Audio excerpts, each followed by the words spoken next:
No. This was like Cam Chancellor retiring reminded me of when no dude in Menace to Society got killed. The guy who was like a Muslim and had turned his life around and was actually like on the right track. He got killed along with Kane. Like that's how I felt when Cam Chancellor retired. I was like, damn, he was a real one. One of the realest Virginia Tech DBs to come out, and I for sure used him at linebacker in Madden a couple times. Don't judge me. Strong safeties pretty much are linebackers. So there, I did it. I said it. I think the biggest comparison you made was you just didn't want to see him fade out like Ed Reed, and I felt like Ed Reed was a 2-star recruit, by the way. Hey, hello, caller. Welcome to the Touchdowns and Tangents show. State your name and where you're from, please. This is Ben of BS3 Sports. I'm in Dallas. What's good, man? How you doing this evening? Yeah, doing good. Doing good, man. How are you guys? Thanks for having me on the show. Good. Glad I'm not a Clippers fan. Yeah, man. So since you are, we're talking a little bit of NFL right now, but I was listening to your show earlier today, and since you are a Mavs fan, I want to ask you what you think about, DJ spurning y'all, and then you guys still embracing him. That was petty. We forgive him. We know he was held hostage. They had some gigantic chair in front of the door, and Doc Rivers was holding them hostage, and J.J. Redick was in there, showing them how he's trying to shoot jumpers and all that. So I mean, we forgive him. It's all forgiven, and as long as he does not back out, or else we will go to his house and bring it back. Like what's more painful, that or the whole Chandler Parsons fiasco? Yeah, he got you for a bag. He finessed. Yeah, they're both almost equal. But I would have to say the DeAndre Jordan one was probably more hurtful because it was. I mean, you get the thing across your timeline and you're like, okay, we finally got somebody. It's been since 2011. You got a real free agent. Harrison Barnes is good. Okay, everybody, but playing I don't consider him like a blockbuster guy. But the DeAndre Jordan one hurt. It was painful. It was embarrassing. You're talking to people of other teams that are fans of other teams, and they're all ragging on you every time you talk to them. So, yeah. Yeah. So for those of you who don't know, Ben here is the host of the BS3 Sports on the 2 Live Stews Network and a bunch of other different places. He runs a really great sports show. It's definitely nothing like you've ever heard, so definitely check it out. We're excited to have him on Touchdowns and Tangents. And speaking of which, we talked about this earlier, but tell us what the B stands for, and also tell us why. Please explain to Pete the importance and the greatness and the wonders of what a black barber will do for him and for the rest of his life. he just touched the brim of his hat and pulled it down. So BS3 is my initials. So I'm Ben Sutters the third. So that's where the BS3 basically comes in at. Man, a barber, man. I don't know if you guys are familiar with Spice Adams, but He's got this post, which is basically like before you get a cut, you're all like timid and you're like whispering on the phone, and then when you get a cut, you're like, "Hey, what's up? I just got this cut, and I'm ready to talk." And your hands are all moving around. But yeah, that'll change your life, man. Cream Biggums. You get that nice cut. You're good, and you can conquer the world. You can do anything you want when you get that cut. I've shot my shot in the most outrageous of fashions after a fresh cut, like in front of the barbershop too. Like everyone can see me just seeing get my hair cut. I don't care. Like, yeah, the sheen's my scalp's still burning, but it's all good. But nah. But since you already give us, what BS3 is, so how did you get into podcasting, and really what is the concept and the vision behind your show for those who've never heard it? Yeah, so I really got into it. There was a friend that invited me on his podcast, and I had like 5 pages worth of notes, and I was I was super nervous, but he was like, "You should do your own thing." And I'm like, "I don't know if I could talk for that long. I don't know what to talk about." And I tried that first episode, and I was hooked from then on. And it continued to evolve, continue to improve. And my main focus is just I call it sports talk at its finest with great guests. I try to get people on that I would want to talk to. I don't like reach out to people where I don't really care about. To me, that I wouldn't be as interested. So I just try to reach out to people, no matter who they are, what if it's in movies, if it's in sports, film. But I do a clean show, and also I interview artists on the show that are Christians, and they either rap or sing or whatever they may do. So, but the main focus is really just to talk sports and to mix Jesus in there. You know, people that may not know who he is and may be curious to know. You know, that's I add that into the show because that's a part of who I am. So basically, I just put all of me into the show. Is what it comes down to. That's great. Let me ask you this. I know a few weeks ago you did a live show, so I just wanted to ask you, how did that feel? And then also just, other advice you might have for people thinking about getting into podcasting or people who are doing podcasting / broadcasting.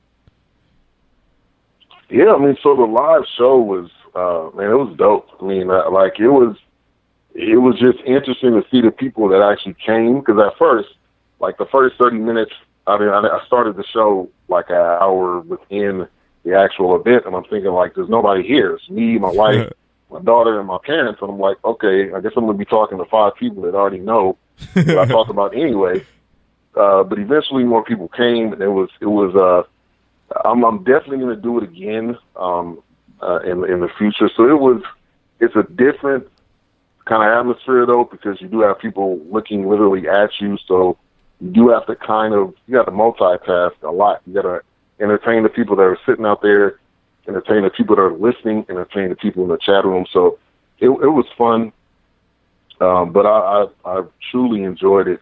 And for people getting started, I would just say just start. Like, don't wait, don't worry about it, don't agonize about it. Just start somewhere, and whatever it is that you want to talk about. That's the freedom of podcasting that I think people are starting to understand, and that's why you have everybody, literally everybody and their mama got a podcast.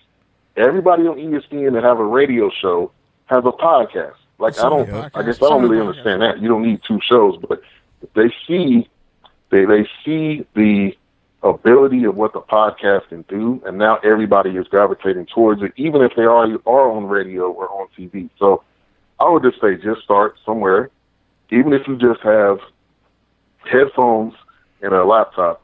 Start and share it out like crazy. I mean, there's people that was like, stop tagging me in your Facebook events for your show. I was like, okay, and I'm just going to unfollow you because I'm not about to pick and choose who I'm going to send my stuff to. So I think it's just about getting the stuff out there as much as you can and trying to make connections. And I was kind of long-winded, but no, it was a good answer. I mean, that's kind of how we started. We were cutting this podcast on a phone, and fortunately we've been blessed with a studio and all these different resources. So we could have you on the phone, but back in the day, we was literally just on a desk. And sometimes outside of hood Chinese restaurants. It happens. But I would say, as far as just your podcasting experience, in terms of like, just because I feel like I would compare, you said like everyone and they might have a podcast. I think about like, when mixtapes were really hot. Like, I think of the Chitlin circuit. And I feel like that's kind of the new way people are just going to communicate. So where do you see your podcast growing? Where do you want to take it, whether it be global? Like, where do you see it branching out to? Where do you want it to go? I want it to be worldwide and syndicated. And I really don't. That's the thing that I'm kind of battling through my mind right now is, do I want to actually get or try to work hard to get on the station or just build my own brand. So I think I really just want to build my own brand to where I can have a show on like XM or something like that to where it's still mine, but it's not, I'm not necessarily on a radio station per se, but just continue to grow it, continue to do live remote shows, continue to get the word out. But just, I want it to be bigger than what I could even think. Like I want it to be bigger than what I can even imagine. And that's kind of my plan is to keep grinding at it, because I interviewed an artist on my show one time, and he said a lot of people think that you got to outdo everybody else, but you really just have to. It has to be longevity and consistency, and then once everybody starts falling off, then that's when you're starting to see progress. And I think that's like with the podcasting. Since everybody's doing it now, yes, it's becoming popular, but eventually they're going to think, well, I'm not maybe not getting as many listeners, and they may start to not do it anymore. So I think it's a part of just being consistent, consistently doing your shows, consistently getting your stuff out there, and I think that's how I think success is going to come. Yeah, man, definitely. Those some great word of wisdoms. Appreciate that. Hold on, wait. We need a round of applause for that. That was beautiful.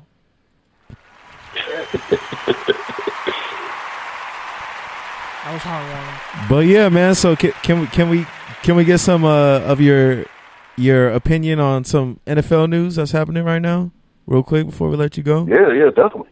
And definitely, I'm down. I will be throwing in some cowboy slander. I'm just letting you know that now. Fair game. Fair game.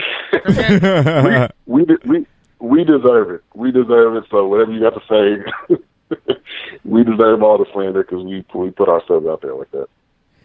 Yeah, man. So do you have an opinion on the whole Jameis situation or even Reuben Foster? Either way, because that's kind of what we opened the show with. Yeah, I think the NFL's rules are so gray. Like, I'm not surprised if somebody gets 2 games or 8 games. Like, it's just so, it's so unclear that there's no clear understanding to me on who should get what and who shouldn't get what. I think Reuben Foster, though, he got off really well because with the domestic violence situation, he could have gotten 6 games or 8 games, kind of like the Zeke situation, was because all that stuff got dropped, and this is more of an old charge. He got the 2 games for. He really, he really got off pretty well because it could have been worse for him.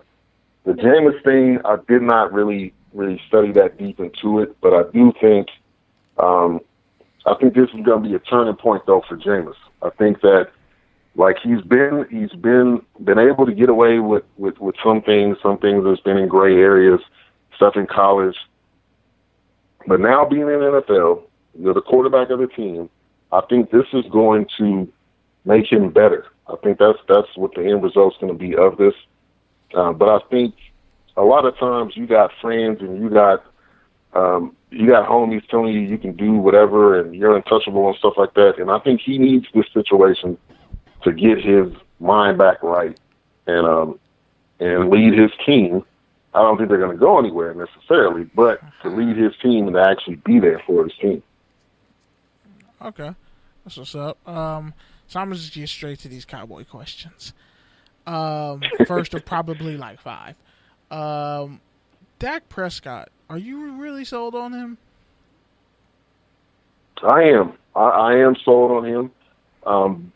It's going to be a twofold answer because this is his 3rd year, and I do think there's going to be some pressure on him because he does not have really a number 1 wide receiver. You can say it's Hearns.